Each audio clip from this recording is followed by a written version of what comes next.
Dear students, गौर करेंगे इस video में प्रश्न नंबर 2 की तरफ। प्रश्न नंबर 2 को आप स्क्रीन पर देख सकते हैं, अपने गणित में भी देख सकते हैं। क्या दिया गया कि एक इंजीनियरिंग के विद्यार्थी रचेल से एक पतली एल्यूमिनियम की शीट का प्रयोग करते हुए एक मॉडल बनाने को कहा गया जो एक ऐसे बेलन के आकार का हो जिसके दोनों सिरों पर दो शंकु जुड़े हों। इस मॉडल का व्यास 3 सेंटीमीटर और इसकी लंबाई 12 सेंटीमीटर है। यदि प्रत्येक शंकु की ऊंचाई 2 सेंटीमीटर है तो रचेल द्वारा बनाए गए मॉडल में अंतर्विष्ट हवा का आयतन ज्ञात कीजिए। यह मान लीजिए कि मॉडल की आंतरिक और बाहरी विमाएं लगभग बराबर है। क्वेश्चन आपने अच्छी तरह से पढ़ लिया होगा, तो चित्र को बनाते हैं। चित्र में कुछ नहीं है, जो मॉडल बनाना है वो आप सही से पढ़े। एक ऐसे बेलन के आकार का है जिसके दोनों सिरों पर जो है वो शंकु लगे हुए हैं। एक ऐसे बेलन के आकार का है, सही है। तो पहले तो आप एक बेलन बना लीजिए। इस प्रकार से हमने जो है एक बेलन बना लिया। ये जो है आपका एक बेलन बन गया, सही, बिल्कुल सही से चित्र बनाना है। हम आपको समझा रहे हैं और आप जो है पटरी का प्रयोग करेंगे, क्योंकि आप ऊपर नीचे देख रहे हैं। नीचे का आधार जो है ये हमारा कुछ पतला दिखाई दे रहा है, ऊपर का चौड़ा दिखाई दे रहा है, क्योंकि बराबर है, त्रिज्या बराबर है, सही है, बराबर है। एक ऐसे बेलन के आकार का है जिसके दोनों सिरों पर शंकु, इस सिरे पर भी इस आधार का ये शंकु जुड़ा है, सही है, और इस पर भी ये दोनों सिरों पर एक शंकु लगा है। यहाँ पर आप ध्यान देंगे, देखिए ऊपर हमारा शंकु जो है कुछ बड़ा दिखाई दे रहा है, नीचे वाला छोटा दिखाई दे रहा है। आपको ऐसा नहीं करना है। हम यहाँ पर आपको सिर्फ दिखा रहे हैं, समझा रहे हैं आकृति को। आप साफ और स्वच्छ जो है पटरी और पेंसिल की सहायता से बनाएंगे चित्र को। जब आप साफ और स्वच्छ चित्र बनाएंगे तो चित्र अच्छा लगेगा, सही है। तो यहाँ से हमने सिर्फ आपको समझा दिया, एक बेलन है और बेलन के दोनों सिरों पर जो है ये शंकु लगे हैं। इस प्रकार का ये मॉडल तैयार होता है। और आपका क्वेश्चन कह रहा है कि मॉडल का व्यास, ये जो व्यास है टोटल, इस व्यास की बात करें, ये कितना दिया गया है 3 सेंटीमीटर। तो त्रिज्या कितनी हो जाएगी 1.5 सेंटीमीटर। और इसकी लंबाई, यानी ये अगर रखते तो ये लंबाई, यानी हमने खड़ा कर दिया है तो ये हो गई इसकी लंबाई। ये आपका क्वेश्चन कह रहा है 12 सेंटीमीटर, सही है। यदि हम इस प्रकार से इसे बनाते कि जैसे ये आपका हो गया बेलन, रफली हम आपको समझा रहे हैं, और ये आपके शंकु एड है, सही है। तो ये आपकी लंबाई हो जाती, सही है, लंबा, और हमने खड़ा कर दिया तो लंबाई ऊंचाई बात तो भाई हम आपको बता चुके हैं, सही है। तो ये हमने समझाया था यहाँ पर, ये आप अच्छी तरह से ध्यान देंगे। और ये शंकु की ऊंचाई आपका क्वेश्चन दे रहा है। प्रत्येक ये जो शंकु की ऊंचाई है, ये शंकु की ऊंचाई, यानी ये यहाँ से यहाँ तक ये कितनी है, ये है 2 सेंटीमीटर। और दोनों शंकु की ऊंचाई हमने कहा बराबर है, सही है। हमारे बेशक ये देखने में आपको कम ज़्यादा दिखाई दे रहे होंगे, लेकिन बराबर है ये। तो ये भी कितनी हो जाएगी 2 सेंटीमीटर। तो यदि हम बात करें बेलन की ऊंचाई की, ये बेलन की ऊंचाई, इसकी हम यदि बात करें, ये बेलन की ऊंचाई कितनी हो जाएगी, तो आप आसानी से बता सकते हैं। टोटल मॉडल की ऊंचाई या लंबाई कितनी है 12 सेंटीमीटर। 2 और 2 की ये शंकु है, तो 2 और 2 4 निकल जाएगा, तो कितने बचेगा 8 4 12, यानी 8 सेंटीमीटर। समझ गए।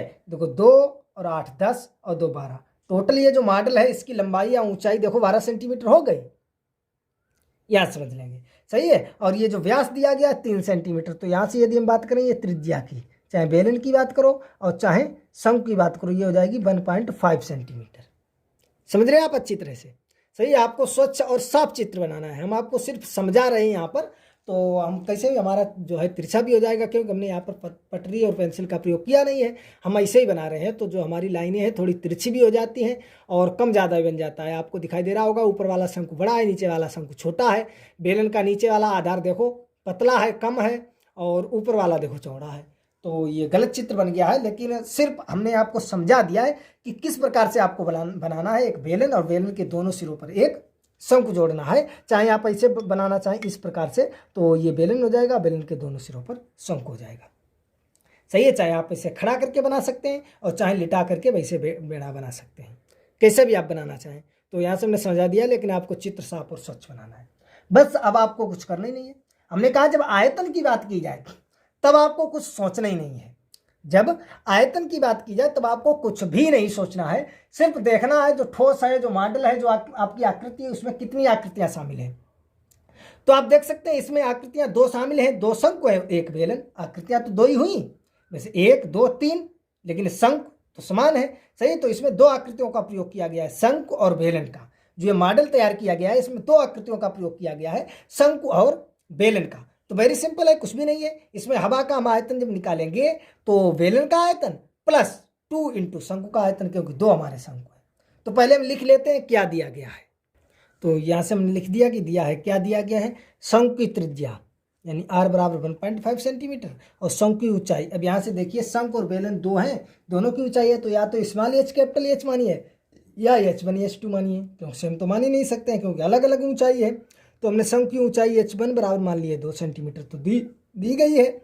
और बेलन की त्रिज्या को r, क्योंकि बेलन और शंकु की त्रिज्या तो समान है, तो इसलिए इसे भी r से प्रदर्शित कर सकते हैं, इसे भी r 1.5 सेंटीमीटर। और बेलन की ऊंचाई जो है वो हमने h2 लिख दिया, सही, वो है 8 सेंटीमीटर।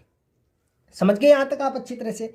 मॉडल में अंतर्विष्ट हवा का आयतन यानी बेलन का आयतन प्लस 2 इंटू शंकु का आयतन। तो वेरी सिंपल है, कुछ भी है नहीं, हम बता चुके हैं आपको। हमने कहा जिसमें जिस सूत्र का प्रयोग होगा, तो यहाँ पर बेलन के आयतन आपको मालूम होना चाहिए, शंकु का आयतन हम आपको ऑलरेडी बता चुके हैं प्रश्न नंबर 1 में।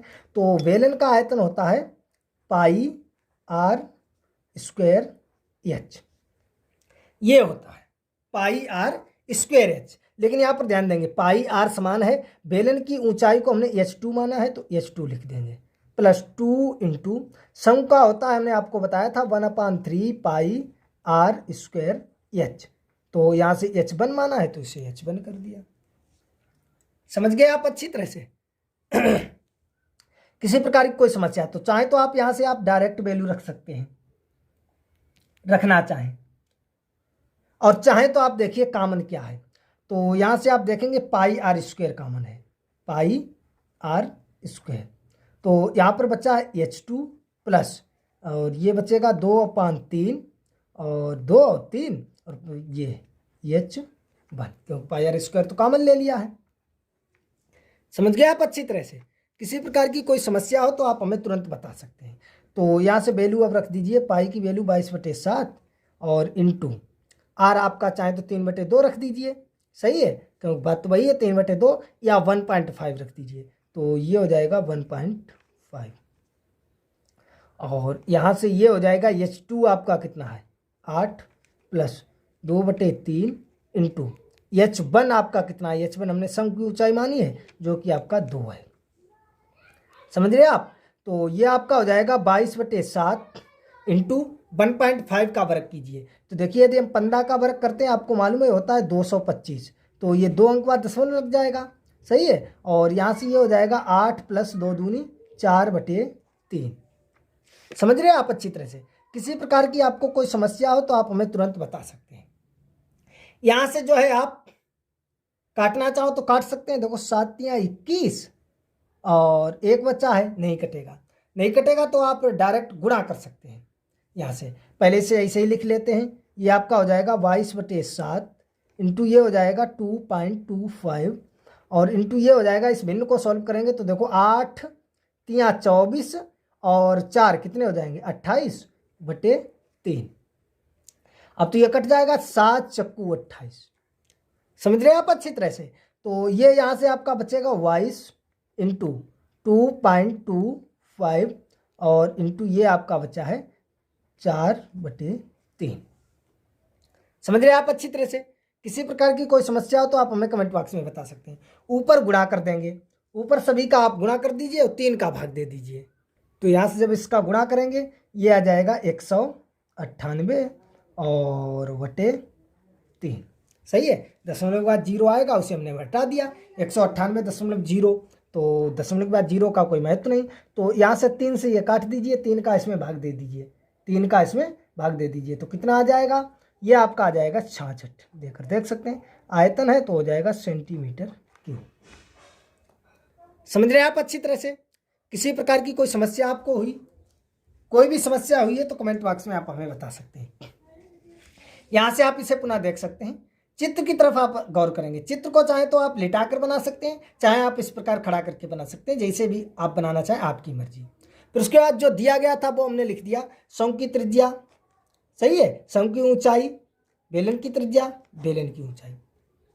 ये जो आपका मॉडल तैयार हुआ है इसमें अंतर्विष्ट हवा का आयतन, यानी मॉडल में अंतर्विष्ट हवा का आयतन, जो मॉडल है उसमें आकृतियां कितनी है, 2 शंकु है और 1 बेलन, तो भाई हमने लिख दिया बेलन का आयतन प्लस 2 इंटू शंकु का आयतन, क्योंकि 2 आपके शंकु है। वेरी सिंपल होता है, आयतन निकालना कुछ है ही नहीं इसमें, सही है। सोचना कुछ होती नहीं है कि आधार डबल सम्मिलित है या एक बार सम्मिलित है, में घटाना होगा जोड़ना होगा, कुछ भी नहीं। डायरेक्ट जितनी भी आकृतियां सम्मिलित है उनका आयतनों का जो है योग जोड़ दो। तो बेलन का आयतन, ये सूत्र आपको याद करना है। बेलन का आयतन होता है pi R square H, pi R square H, pi R square H, जहाँ आर जो है वो बेलन की त्रिज्या है और एच बेलन की ऊंचाई है। यहाँ हमने बेलन की ऊंचाई को h2 माना था, इसलिए h की जगह h2 रख दिया। ये तो हम शंकु की आपको बता ही चुके हैं, आयतन 1/3 पाई आर स्क्वायर एच होता है, लेकिन हमने ऊंचाई को h1 माना इसलिए h1 मान लिया। चाहे तो आप डायरेक्ट वैल्यू रख दें तब भी आपका क्वेश्चन लग जाएगा, सॉल्व हो जाएगा, या आपको कुछ कॉमन मिलता है तो कॉमन ले ले, और छोटा हो जाता है तो यहाँ से हमने पाई आर स्क्वायर को कॉमन ले लिया, कॉमन लेने के बाद जो है सभी की वैल्यू रख दी, वैल्यू रखने के बाद सभी को सॉल्व कर दिया। यहाँ से आप देख सकते हैं किस प्रकार से हमने सॉल्व किया, कैलकुलेशन किया। वेरी सिंपल है, कोई कठिन कैलकुलेशन नहीं है। अगर आपको समझ में नहीं आया तो आप हमें बता सकते हैं, हम आपको पुनः समझाने की कोशिश करेंगे। वैसे मैंने पूरी कोशिश की है कि आपको अच्छी तरह से समझ में आ गया होगा। तो चलिए मिलेंगे अगले वीडियो में प्रश्न नंबर 3 के साथ।